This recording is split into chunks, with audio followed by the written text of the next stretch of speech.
Good morning, everyone. My name is Brad Walsh, host of the Empowerography Podcast here in Toronto. It's a sunny day out here today on Tuesday. I hope everyone had a good long weekend, Easter weekend. My guest today is Megs Emerson. She is a health and wellness coach, a Reiki master, yoga teacher. What do we say? She's a woman who wears many hats. Hi, Megs. How are you doing today? Thank you for being on the podcast. Hi, Brad. Thank you so much for having me. I'm doing well, thanks. Good. How was your Easter long weekend? It was good. It was a little different, of course, being in self-isolation, but we managed some connection with family over Zoom and things like that. So just having to get a little bit more creative with the way that we reach out to loved ones right now. Yeah. Are you finding that you're starting to get used to how things are going now, or is it still quite an adjustment for you and your family?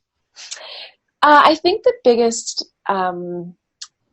trouble that we're finding is with my folks. So my parents live just around the corner from us, and we normally have like multiple dinners together throughout the week, and we're quite close. And so to not be able to physically be with them or be in the same house as them or to give them a hug is very strange. I've done some porch drop-offs of, flowers and things like that for them to try and make them smile. But yeah, I would say that that's the strangest part. But the rest, I gotta say, I'm kind of adjusting fairly well. Being out in the country, you can kind of almost forget what's going on in the world. I kind of choose to immerse myself outside as much as I can and just have my focus elsewhere until, I choose to check in with the news or with the community, things like that. So I've been doing okay. That's good. Good to hear.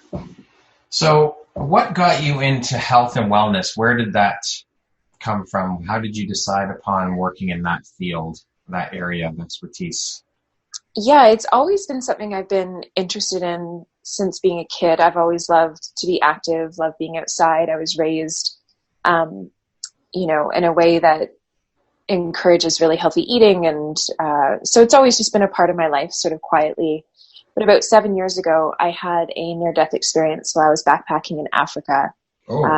And that kind of launched me into a deeper investigation into trauma and PTSD and how to fix it for myself. Because I had gone from someone who had never even heard the word anxiety or felt it before to someone who was experiencing it daily, and to the point where it was putting me in hospital beds because I was having panic attacks. And so it really affected my life, and it really turned my whole life around. And it was that kind of launched me a little bit further into health and wellness in terms of deciding to make it a career for myself. So after that experience in Africa, I decided to do my yoga teacher training, just as a way to help calm my own body and calm my mind.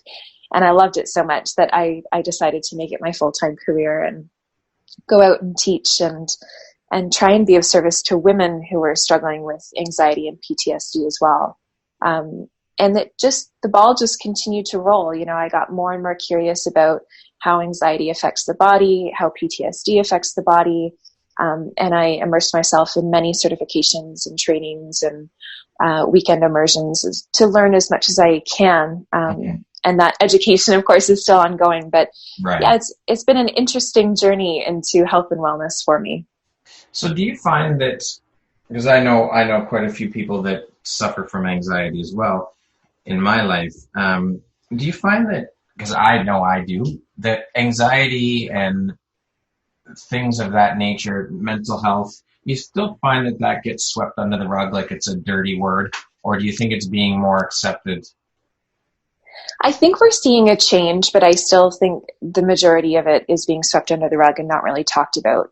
I know if there was to be, a legitimate poll put out for people, how many people struggle with anxiety or experience anxiety daily, I think the numbers would be really staggering. Especially now in the global atmosphere that we're in, a lot of folks are suddenly feeling anxious and they don't understand what it is. They don't know what it means to be anxious. They don't know how to work with it. And so I think especially after this time period in the world, we're going to see a huge spike in mental health crisis, both in anxiety and depression, folks who are living by themselves and unable to connect. And so all of that just, it definitely is sort of a breeding ground for anxiety and other trouble like that. Right. So you being in business for yourself, what got you excited about being an entrepreneur and starting your own business? I've always been a bit of a rebel that way. School was never something that I enjoyed. I didn't like being told what to do or how to do it. I resisted that pretty much my whole life. So when it came to working for someone else, it just never fit. You know, I'd be okay with it for about a year, and a year would come and I would just get itchy feet and I need to leave and do something else. So working for myself, was something that is definitely, it was inevitable. But my mom was also an entrepreneur her whole life as well. So at 30, she started her own business. And so I was raised by a very strong, independent woman who, you know, had her own entrepreneurial business. And my father, who was in a corporation, but was kind of calling the shots. So I got to see a lot of the behind the scenes of making decisions and running your own business and what that looked like. And it really intrigued me. So you had good role models. Now, did your mom, being an entrepreneur, did she help you out when you said to her, Mom, this is what I'm thinking of doing. I want to start my own business instead of working for someone else. Did she kind of guide you or give you any kind of advice and guidance? And does she still, I'm sure? Yeah, I would say the biggest advice that she gave me was just to believe in myself, just go out and do it, and to not be afraid to fall on my face and to mess up and to get back up and keep going, because that's what being an entrepreneur is really all about. The biggest support that both my parents gave me was when I decided to tell them, like, hey, I'm sort of quitting normal jobs and I'm going to teach yoga full time. There was not a single ounce of concern. Their belief in me and their understanding and support really allowed me to believe in myself and the possibility that this being a yoga teacher full time and eventually a life coach as well is something that was definitely possible, and there was no concerns about it. So I had a lot of support when I made that decision. That's amazing, because as we both know, being entrepreneurs, having a support system is key. And I think that's probably one of the most important things you need, is a good support system in place to help you, right? Absolutely. Yeah. It's crucial, especially on those days where you're struggling, or there's weeks where you're struggling and the income's not there yet. You're not where you want to be, but you've got the support and the people around you who believe in you and believe in what you're doing. And that just helps to keep you ticking over and keep you showing up to your computer the next morning, or whatever that might look like. Yeah. You alluded to not being where you want to be. I found for me that was a very common thing in the first, I would say, year and a half, is always getting frustrated. I'm not where I should be. And it's tough, right? I mean, did you go through that a lot as well? Oh yeah. I was constantly comparing myself to other women who were doing what I was doing. You know, social media doesn't really help with that. It can be a great tool when you use it correctly. Yeah. But getting sucked into, oh, well, they're there. Why aren't I doing that yet? Or I should be doing this. And there were times where I definitely got sort of pulled off my own track, thinking that in order to be successful, I had to emulate the way that someone else was doing what I was trying to do. Yeah. And so there was a lot of times I got sort of lost in the weeds, but I always came back. Back to myself and back to my own experience and journey with all of it. But yeah, no, it's a roller coaster. It is, for sure. It is one hell of an emotional roller coaster ride, but it's so worth it, I think. Yeah, absolutely. So how did you get started? How did everything start for you with the entrepreneurship? What route did you go? How did it all start for you? Yeah, as I mentioned, so after backpacking in Africa, I came back, did my teacher training, and just jumped in head first. I tend to do that in my life, where I make a decision and I'm like, yep, that's it. And I'm just going to commit to it 100% until it works. So that was kind of my experience, which I'm not sure if that's a normal experience or, you know, if there is such a thing when it comes to entrepreneurialism. But yeah, no, I just committed to it, and I gave myself the permission to fail and to mess up and to celebrate the wins when I got them, when I signed clients and when I signed, you know, different experiences of running retreats, and, you know, slow and steady, I could see my business evolving and growing. And it was so important to pause every once in a while, couple times a year and reflect back and go, where was I last year? And you can see the growth that's happened. Because when we're in it, we forget how far we've come unless we purposefully stop and reflect and take a look behind us to go, oh yeah, I overcame this and I managed to navigate, this obstacle. And that really helps to build your confidence as well in terms of moving forward and continuing to push through those challenges that never go away. I don't think as an entrepreneur, it doesn't matter how big your business is, how successful you are, there's always new challenges and, new problems to solve. So it's important to build that self-confidence along the way as you climb that ladder. Yeah, I think it's necessary. You got to be able to look back and see the progress. Because entrepreneurship can be very lonely at times. So, it's nice to be able to look back and see, hey, look, I was here last year. Look at where I am this year, and celebrate those little victories, like you said. Yeah, absolutely. And that's where the support system can come in handy too, right? Because sometimes they remind you when you're having a bad day, they remind you about just how far you have come to get to where you are right now. And that's so important and so encouraging to have somebody else kind of looking out for you along the way as well. Absolutely. So is there anything you wish you had known when you first started out that you know now?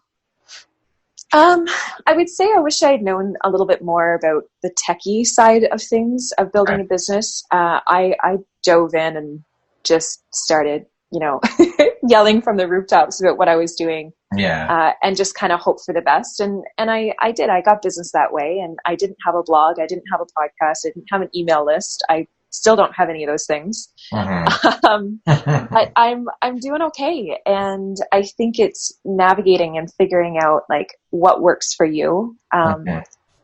And for me, my business thus far has been built on word of mouth and testimony and recommendation, which I feel very blessed and very grateful for. And so I think if anything, it would just be the knowledge of how to build like lead funnels or click funnels and how to start, more of a successful website, things like that. But all in all, I would say I would not change my journey to get me to where I was right now, because I've learned so much along the way, and those lessons were far more valuable than having known the answer ahead of time, if that makes sense. Yep, makes total sense. Yeah. So what do you think your unique skill set or superpower is that's helped you become successful? I have I have a crazy ability of believing in myself no matter what. I was raised to have that thought in my head that there was nothing that I couldn't do if I set my mind to it. And so that has stuck with me and has been my foundation and my grounding pretty much my whole life. And as I mentioned, like when I make a decision about something, I am all in 100%. There's no other choice for me other than to succeed. And to succeed might not be what I imagined it to be, but I allow that end goal to kind of ebb and flow as I work my way through it. But yeah, no, just believing in myself and believing that what I have to offer is going to be of service to at least one person out there. And it's that one person that I'm looking to help.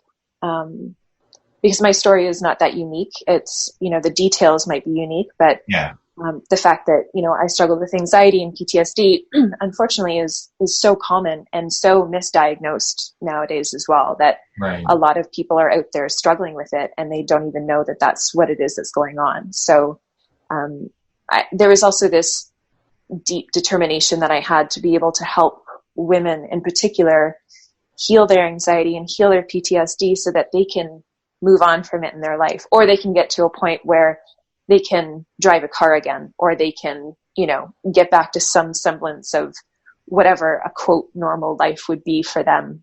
Yeah. So it was that invitation of really being of service, I think, too, that kept me going. Now, you mentioned you work with women. Can you tell me why you decided to go the route of focusing your business only on women? Is there a particular reason for that? Yeah, that's a good question, actually. And I would have to say that the original draw to working with women was because it was comfortable for me. Right. I've had some experiences in my life that with men that just led me to feel not safe to necessarily be in a room, just me and that person. Mm-hmm. And so I think, especially working with something that's so compounded and so complex as PTSD and anxiety, I was quite comfortable to be a person of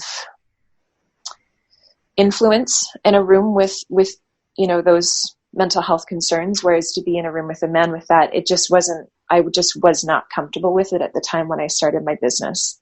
So I would say it started out as a comfort level thing. Right. And now it is evolving. Like, I do have some men who are clients. It's few and far between, because I definitely gear my messaging and my business to women, but right. That's kind of where it started. Okay. All right. What did you give up to get where you are today? What did you sacrifice to get where you are today with your business and in life? Yeah, I would say that I sacrificed a steady income. Yes. That's probably the biggest thing. The job security, and sort of those classic things that come with a job that you get employed for. But at the same time, I would have been so unhappy, and so, misaligned with myself that the security and the financial help wouldn't have really been enough to make it worth it. So while there are things that I can see that I have definitely missed out on, I wouldn't change it. Just because I wouldn't be who I am, and I wouldn't be able to be the person I am had I been employed or worked for someone else. So kind of a non-negotiable decision I made there. Yeah. Well, let's go down a not so serious and intense path. What's your favorite quote? Oh, my favorite quote. Failure's okay. Failure is the currency to success. Oh, I like that. That's very good. Yeah, it's something. I've never heard that one before, actually. Yeah, so it's by Brooke Castillo, who runs the Life Coach School, who I attended, and that's where I got my certification from. And so I've studied from her for the last 6 months, and I've learned a lot from her in the last 6 months. And that was the one thing that really, really stuck with me, is failure is the currency to success. And that just really helps. I think it encourages the concept of failure. I often, when I'm working with my clients, I tell them to fail on purpose a few times, like at least once a week. Do something where you're going to fail, and you're going to fail on purpose. And you develop this understanding that it's okay. And it's actually where we learn way more about ourselves and about our experience with work or entrepreneurialism than we would if we never failed. Absolutely. Yeah. Yeah, I was going to say, you have to, in order to learn, you've got to fail. You have to. Mm-hmm. Absolutely. And I think too, we're so conditioned through school and things like that failure is just not an option. Yeah. When in actual fact, it's, to me, and certainly in my life, failure has gotten me to where I am. Success is not, I've not built my business based on success. I've built it on failures, and I'm really proud of that. That's awesome. You should be. Thanks. If you could have a 1-hour conversation with absolutely anyone in the world, alive or dead, who would it be and why? That's a really hard question to answer. And I have two. Can I answer two? Yeah, of course. Absolutely. All right. So first one is a little bit more lighthearted. My favorite musician is Eddie Vedder, and I would just die if I got to sit down and have dinner with him. And the second is a little bit more serious. It's my Nana Jill, who I never got to meet, but I have been told that I am just like her. And so I would love the chance to sit down and hear her stories and, just be able to soak in her presence and have that connection to someone who I've never met. So That's awesome. What's your favorite curse word? Fuck. You say that like, come on, what are you thinking? What else would it be? It's such a good one, and you can use it in so many different ways. It's definitely my favorite. It's quite versatile for sure. What's your favorite sound or noise? I would have to say water. So the sound of the ocean or rain, We live right on a river as well, which is nice. So I can sleep with my door open and it's just the sound of the river, which is just so relaxing. Beautiful. Sounds so peaceful. Yeah, it's very peaceful. If you could have one superpower, what would that be? I'd want to be able to transport myself and one other person with me anywhere in the world at any time. To just be able to sort of close my eyes and pop into a different country, I think would be so cool. That would be very cool.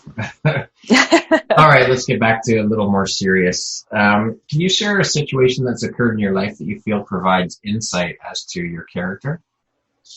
Definitely. I think the biggest one, and I've mentioned it a few times, was the near-death experience I had in Africa.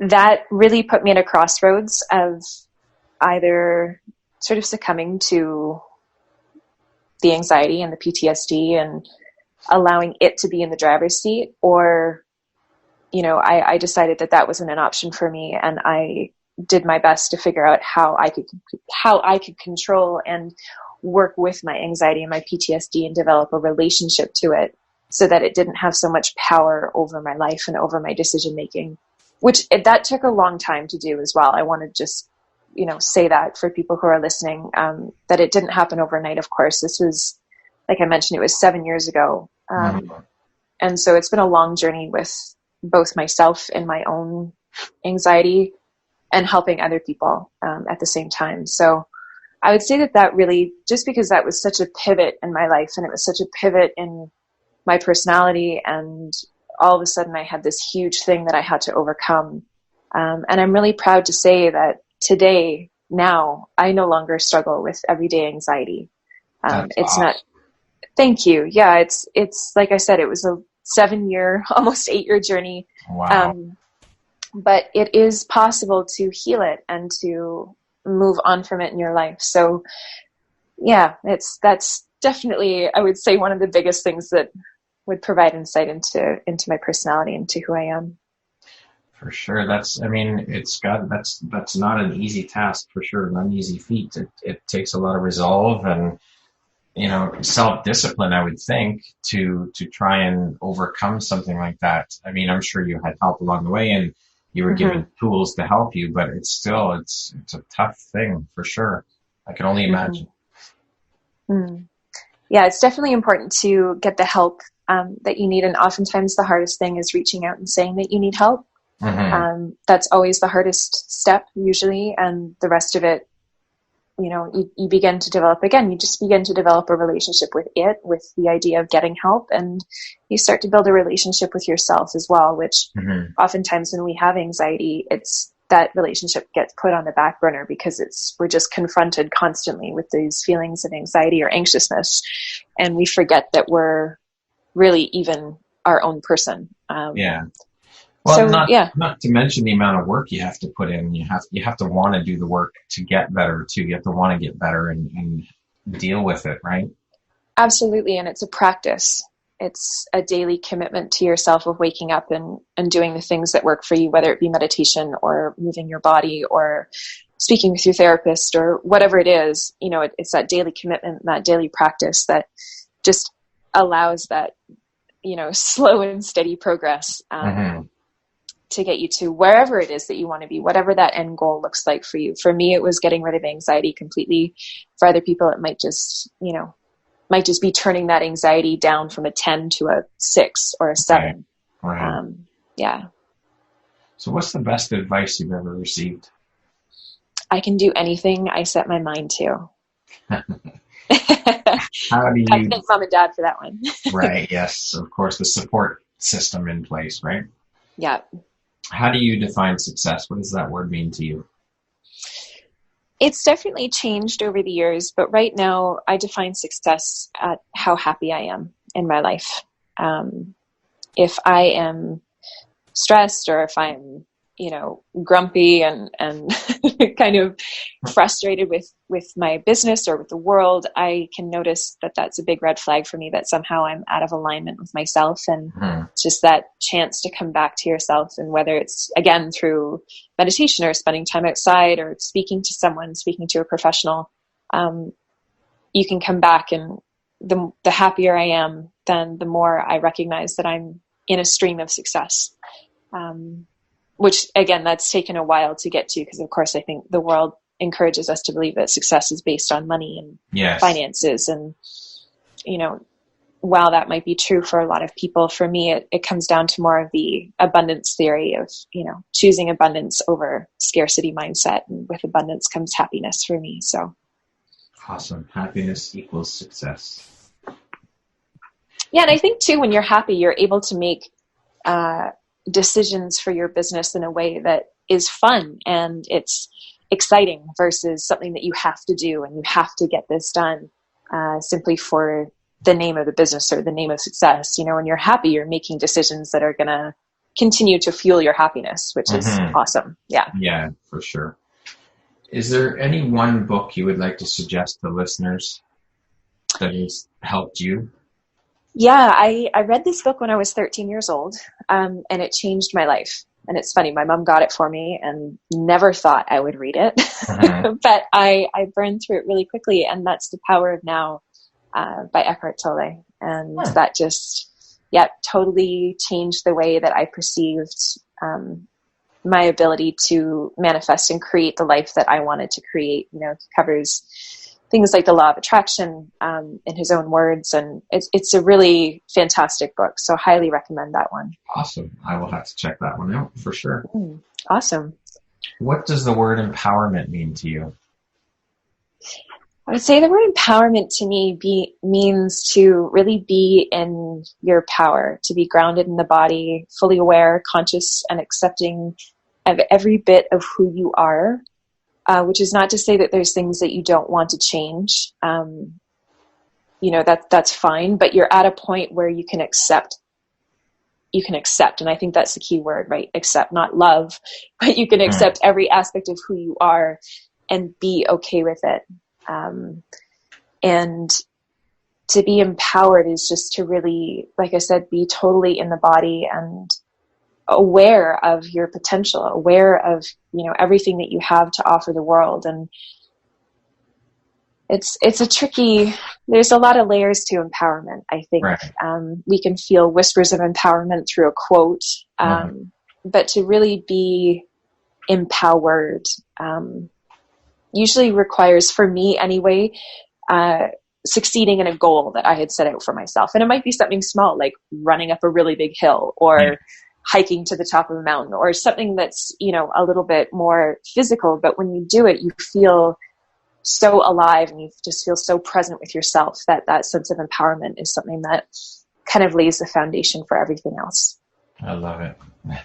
Thanks. If you could go back and give your younger self one piece of advice, whether it be about life or business or anything else, what would that one piece of advice be? Have fun. Enjoy life. That's pretty simple. Yeah, definitely. And don't sweat the small stuff. I have had a lot of bumps in the road in my life journey, but I wouldn't change any of them. They have all helped to shape and form me into the person that I am today. And I love who I am today. So yeah, I would just tell my younger self to enjoy it more, not to be so worried about the small stuff, just to be present and travel and to just be. I love it. That's the simplicity of that. And it really is that simple. I mean, that's awesome. I love it. Thank you. Well, thank you very much, Megs. It was great having you on as a guest. Oh, thank you, Brad. It was awesome. I appreciate your time. Once again, my name is Brad Walsh, host of the Empowerography Podcast. My guest today was Megs Emerson, yoga teacher, health and mindset coach, Reiki master. Thank you so much for taking the time to share your story and your insights with us today. I really appreciate it. It was amazing having you on. Oh, you're very welcome. Thanks for having me. Have an awesome day, Megs. We'll talk soon. Thanks. You too.